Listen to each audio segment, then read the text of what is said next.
On pensait le modèle allemand inébranlable, un modèle de rigueur budgétaire, de croissance économique, de vigueur industrielle et de chômage bas qui devait inspirer toute l'Europe. Pourtant, depuis le début de l'année 2019, l'Allemagne est le pays qui souffre le plus en Europe. Cela signifierait-il que le modèle de croissance sur lequel se repose l'Allemagne depuis une vingtaine d'années est maintenant périmé? Serait-ce la fin du modèle économique allemand? Depuis le début de l'année, l'Allemagne est confrontée à une croissance atone. Avec un PIB qui n'a cru que de 0,4% au premier trimestre et qui a reculé de 0,1% au second trimestre, il est probable que dans les prochains mois, l'économie allemande valide la définition technique d'une récession économique, 2 trimestres de baisse du PIB consécutifs. La croissance allemande est prévue à 0,7% par le FMI en 2019 contre 1,3% pour la France, un renversement des rôles assez inédit. Cette situation particulière à l'Allemagne est causée par plusieurs événements qui se cumulent au même moment. La montée des tensions commerciales entre les États-Unis et la Chine, mais aussi les tensions commerciales entre les États-Unis et l'Union européenne, et enfin, les tensions entre l'Union européenne et le Royaume-Uni avec les négociations du Brexit, qui sont pour le moment au point mort. Pour expliquer cette situation, il faut d'abord comprendre que l'Allemagne dispose d'une économie assez particulière, puisque son potentiel de croissance est solidement tourné vers les exportations plutôt que vers sa propre consommation intérieure. Faut bien préciser que c'est ce qui a d'ailleurs fait le succès du modèle allemand depuis plus d'une vingtaine d'années. En effet, le tissu industriel allemand est parmi les plus vigoureux du monde, particulièrement si on le compare avec la France. Au moment où la France connaissait une désindustrialisation majeure qui a fait passer le poids de l'industrie de 24,3% à 16,8% entre 1991 et 2018, l'Allemagne a tiré parti d'une spécialisation dans des produits industriels haut de gamme, ayant été massivement importés par les pays en développement et en cours d'industrialisation, et en particulier la locomotive qu'est la Chine depuis les années 2000. Le poids de l'industrie allemande dans son PIB est ainsi resté beaucoup plus stable qu'en France, puisqu'il est passé de 33,5% à 27,9% sur la même période. C'est cet engrenage qui a fourni une véritable décennie dorée à l'Allemagne, qui est devenue en 20 ans le premier pays exportateur d'Europe, avec le plein emploi et des excédents commerciaux à ne plus savoir qu'en faire. Couplé avec une forte rigueur budgétaire, ce positionnement avantageux a permis au budget de l'État allemand d'être en excédent régulier depuis 2012.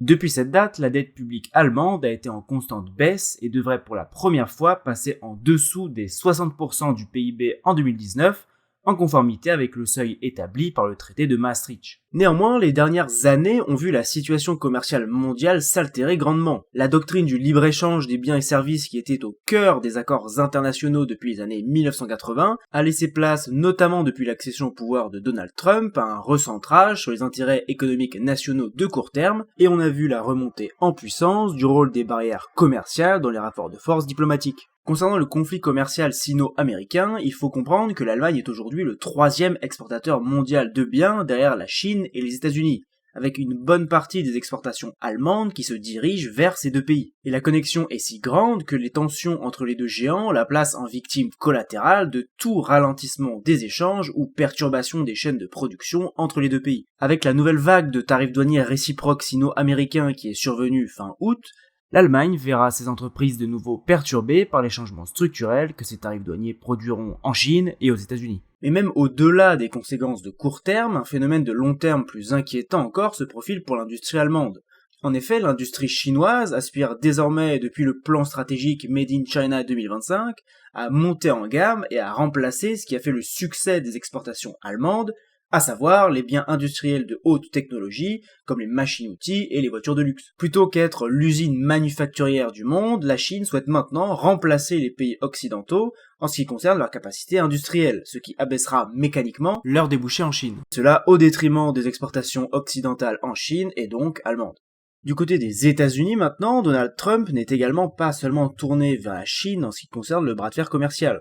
En effet, même si les relations sont moins belliqueuses sur ce sujet qu'avec la Chine, il accuse également l'Union européenne d'avoir un trop grand excédent commercial avec les États-Unis. Cet excédent commercial, il est en effet assez large, puisque en 2018, l'excédent commercial de l'UE avec les États-Unis était de 139,7 milliards d'euros, en forte augmentation puisqu'il était de 119,6 milliards d'euros en 2017. Preuve de cette relative méfiance commerciale, des droits de douane américains relatifs aux importations d'acier et d'aluminium en provenance de l'UE ont été mis en place en 2018, tarifs qui ont d'ailleurs fait l'objet de représailles par l'Union européenne sur plusieurs dizaines de produits américains. Au sein de l'UE, l'Allemagne joue un rôle essentiel dans cette situation, puisqu'elle a à elle seule un excédent commercial sur les biens d'environ 65 milliards d'euros par an avec les États-Unis, contre un excédent de 15 à 20 milliards pour la France. Étant donné l'appartenance de l'Allemagne à l'UE, toute action américaine contre l'Allemagne signifierait des représailles à l'échelle de l'Union entière. Mais réciproquement, des mesures prises par un membre de l'Union européenne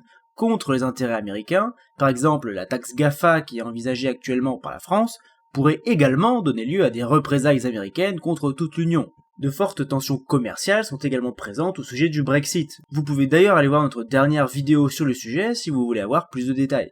Le Premier ministre du Royaume-Uni, Boris Johnson, semble désormais clairement s'orienter vers un Brexit dur, en particulier après la suspension des travaux du Parlement jusqu'au 14 octobre, qu'il a annoncé le 28 août. Le dernier délai actuellement en jeu pour le Brexit est la date du 31 octobre, et Johnson s'est engagé à ce que son pays sorte de l'Union européenne à cette date, si aucun nouvel accord n'arrive à aboutir. Or, au sein de cet imbroglio, il se trouve que le Royaume-Uni est le troisième marché d'exportation allemand après les États-Unis et la France, et l'Allemagne est le premier pays d'origine des biens importés au Royaume-Uni. Un Brexit sans accord avec l'Union européenne signifierait donc un choc supplémentaire pour l'économie allemande. Par comparaison, le Royaume-Uni n'est que le 5e marché d'exportation pour la France et le 8e pour les importations. Après, il ne faut pas minimiser le choc potentiel sur les autres membres de l'UE, mais il est clair que sur ce sujet, l'Allemagne sera en première ligne.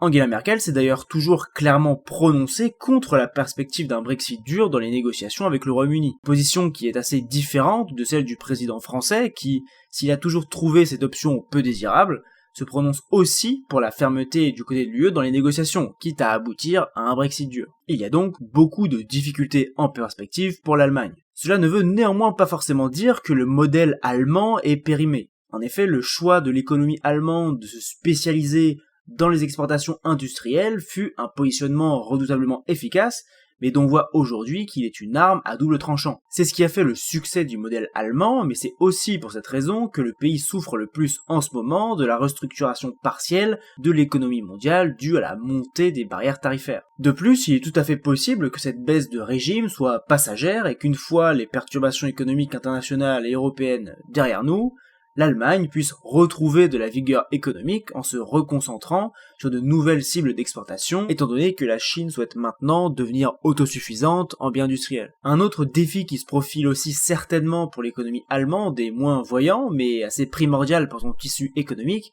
c'est l'entretien de ses infrastructures. En effet, une des conséquences de la rigueur budgétaire allemande des dernières années a été un sous-investissement chronique dans les infrastructures publiques du pays, qui sont pourtant très utilisés par les entreprises. Les industriels allemands sont d'ailleurs de plus en plus inquiets de l'état du réseau routier et ferré allemand, qui pourrait, in fine, s'il continuait à se dégrader, entraver la compétitivité des entreprises allemandes. De plus, la compétition est également en train de se raidir, car beaucoup de pays européens tels que la France ou le Portugal en Europe, mais aussi les États-Unis, ont récemment allégé la fiscalité sur leurs propres entreprises, de la même manière que ce qu'avait fait l'Allemagne au début des années 2000. Ces marges de manœuvre supplémentaires chez les concurrents pourraient chambouler les marchés acquis aux entreprises allemandes, particulièrement dans la période de restructuration actuelle des chaînes de production sino-américaines. Si vous avez apprécié cette vidéo, n'hésitez pas à interagir avec elle, avec un pouce en l'air, mais aussi avec votre avis sur cette baisse de régime de l'économie allemande. Ça aide beaucoup à faire grimper la vidéo dans les engrenages de YouTube. Vous pouvez aussi bien sûr la partager, ça aide vraiment beaucoup la chaîne à toucher plus de monde. Vous pouvez aussi nous suivre sur les réseaux sociaux, et surtout vous abonner à la chaîne et cliquer sur la cloche, afin d'être correctement notifié des prochaines vidéos de Condensé.